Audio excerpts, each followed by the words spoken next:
नमस्कार, हिमाचल बुलेटिन में आपका स्वागत है। कोरोना के खिलाफ जीतेंगे हम ये लड़ाई, टीका लगवाने में ही है सबकी भलाई।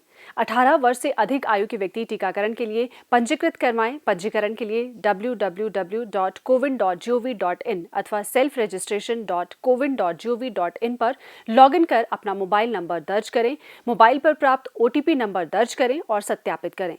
फार्म के अनुसार विवरण भरें और स्वयं को पंजीकृत करें। टीकाकरण के उपरांत भी 3 बहुमूल्य नियम अवश्य अपनाएं। हमेशा मास्क पहनें, अपने हाथ साबुन और पानी से नियमित तौर पर अच्छी तरह धोएं, दूसरों से उचित दूरी बनाकर रखें। अब पेश हैं आज के समाचार। मुख्यमंत्री श्री जयराम ठाकुर प्रदेश में कोरोना की स्थिति और कोरोना मरीजों को प्रदान की जा रही सुविधाओं की निजी तौर पर निरंतर निगरानी कर रहे हैं। वो समय समय पर व्यक्तिगत रूप से फोन के माध्यम से कोविड मरीजों का कुशलक्षेम जानने सहित उन्हें मिल रही सुविधाओं की जानकारी भी ले रहे हैं। अनिल जी नमस्कार, जयराम ठाकुर बोल रहा हूँ शिमला से। जी सर नमस्कार सर। हाँ नमस्कार, कैसे हैं आप? ठीक है सर, बात करके आपसे जी। हाँ चलो, आप स्वस्थ हैं? हाँ सर। ठीक हो गए आप मुझे मैं देख रहा था कोविड में आप भी संक्रमित हुए, क्योंकि हमारे पास जो लिस्ट आती है तो उसमें हम देख रहे थे, आपका नंबर देखा मैंने कहा बात करता हूँ। चलो thank you sir, thank you ji. तो कैसे कांटेक्ट में आए थे, कहाँ? सर हमारा वर्कशॉप है जिसमें मैं जॉब करता हूँ जी। अच्छा। तो वहाँ पर ही कुछ कोई कस्टमर आ गया होगा, कोई ये हाँ, पता नहीं चला किसके कांटेक्ट में आया। तो उसके बाद फिर जैसे ही मेरे को हुआ, और मेरी फैमिली भी, साथ में मेरा बेटा और वाइफ है। अच्छा, परिवार सारे तीनों लोग हो गए? हम तीनों ही हो गए जी फिर। हाँ जी। तो अब ठीक है, हॉस्पिटल जाने की जरूरत पड़ेगी या आप घर में ही होम आइसोलेशन में रहे? होम आइसोलेशन में रह जी हम जी। अच्छा। हाँ जी। तो डॉक्टर वगैरह से कैसे कंसल्ट किया? हाँ जी। डॉक्टर वगैरह से कैसे कंसल्ट किया? डॉक्टर हमारे यहाँ पर मित्र ही है जी, डॉक्टर तरुण शर्मा जी। अच्छा, उन्होंने मदद किया, आपको गाइड किया? तो उनसे हेल्प मिलती है जी, उन्होंने दवाई वगैरह बताई सारी। अच्छा। हाँ जी। ये हेल्थ केयर वर्कर भी आए हमारे मिलने हैं, आशा वर्कर कोई इस प्रकार से? उनकी कॉल आ रही थी, पर मैंने कहा जी मेरे को अभी इतनी दवाई की जरूरत में ले आया जी अपने आप। दवाई मैंने ले ली थी जी। अच्छा। कॉल सबकी आ रही थी जी, ऑफिस से भी, SDM ऑफिस धर्मशाला से भी कॉल आ रही थी। अच्छा। हाँ जी। चलो अच्छी बात है, आपको हॉस्पिटल जाने की नौबत नहीं आई, आप घर में स्वस्थ हो गए सब परिवार, और आपको मेरी उससे शुभकामनाएं। ख्याल रखिए आप हैं, लेकिन इस संकट में बहुत ज्यादा लोगों को बहुत सारी परेशानियां हुई इस बार। हाँ सर बिल्कुल जी, बहुत सारी परेशानियां लोगों को, बहुत काफी परेशान है अभी भी लोग। हाँ अभी तक भी है। हाँ जी। आप अपना ख्याल रखिए, परिवार को भी हमारा नमस्कार कहना है। Thank you sir. ठीक है, बहुत धन्यवाद। Thank you. कोरोना मामलों में तेजी से हुई वृद्धि के बाद प्रदेश में 7 मई 2021 से कोरोना कर्फ्यू जारी है, जिसके कारण कई प्रकार की बंदिशें लगाई गई हैं। लेकिन विकास कार्य प्रभावित न हो, इसके लिए निर्माण कार्यों को जारी रखने का निर्णय लिया गया है।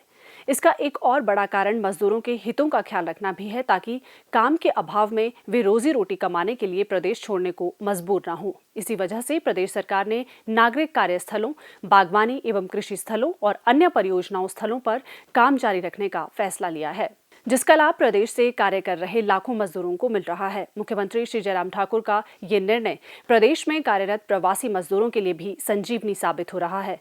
उत्तर प्रदेश के गोरखपुर से रोजी रोटी की तलाश में जिला कुल्लू के आनी में काम करने आए संतोष और भोलू सहित उनके 8 अन्य साथियों का कहना है कि प्रदेश सरकार द्वारा लगाए गए कोरोना कर्फ्यू के कारण हम चिंतित थे कि इससे निर्माण कार्यों पर भी रोक लगा दी जाएगी। इस स्थिति में हमारे पास वापस अपने घर जाने के अलावा कोई रास्ता नहीं था।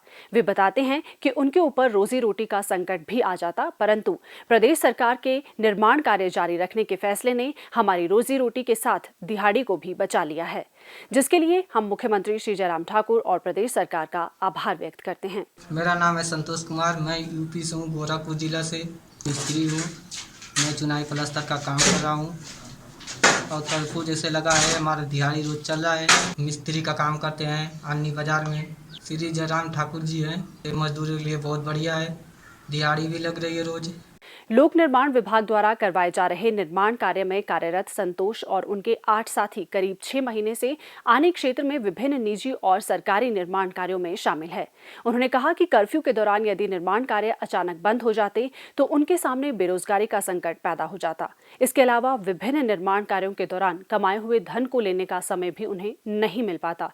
संतोष और उनके साथियों का कहना है कि प्रदेश सरकार के निर्माण कार्य जारी रखने के फैसले से अब उनके पास काम करने के पर्याप्त अवसर है और उन्हें बीते 6 महीनों में कमाई हुई दिहाड़ी लेने के लिए भी समय मिल गया है।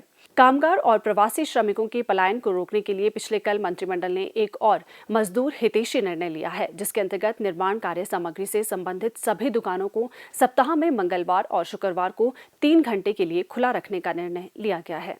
प्रदेश में कोरोना के मामलों में भले ही वृद्धि हुई है, लेकिन अधिकांश मरीज घर पर रहकर ही स्वास्थ्य लाभ प्राप्त कर रहे हैं। प्रदेश सरकार द्वारा आरंभ की गई ई-संजीवनी स्वास्थ्य सेवा इस दिशा में बहुत बड़ी भूमिका निभा रही है, जिसके माध्यम से संक्रमित लोग घर पर बैठे ही अपने डॉक्टर से अपने उपचार से संबंधित परामर्श प्राप्त कर सकते हैं। प्रस्तुत है एक रिपोर्ट। हिमाचल को मिली ई-संजीवनी। टेली हेल्थ सेवा की मदद से स्वयं को सुरक्षित कर रहे हैं लोग। हिमाचल सरकार ने लोगों के घर द्वार पर स्वास्थ्य सेवाएं पहुंचाने के लिए अनूठी पहल की है।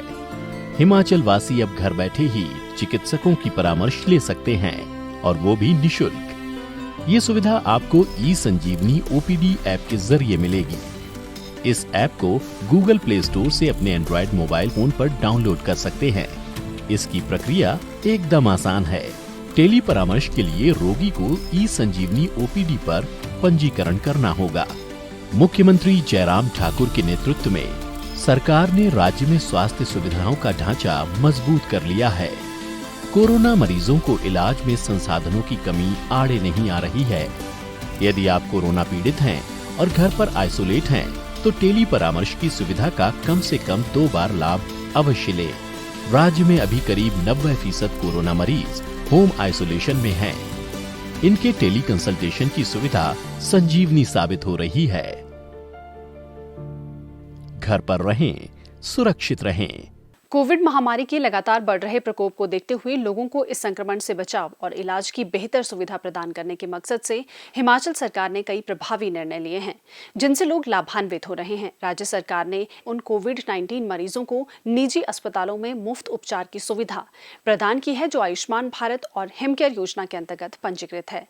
आयुष्मान भारत और हिमकेयर योजना के अंतर्गत जिन लोगों के कार्ड बने हैं, वे अब प्रदेश सरकार द्वारा चिन्हित प्राइवेट अस्पतालों में भी अपनी निःशुल्क जांच और उपचार करवा सकते हैं।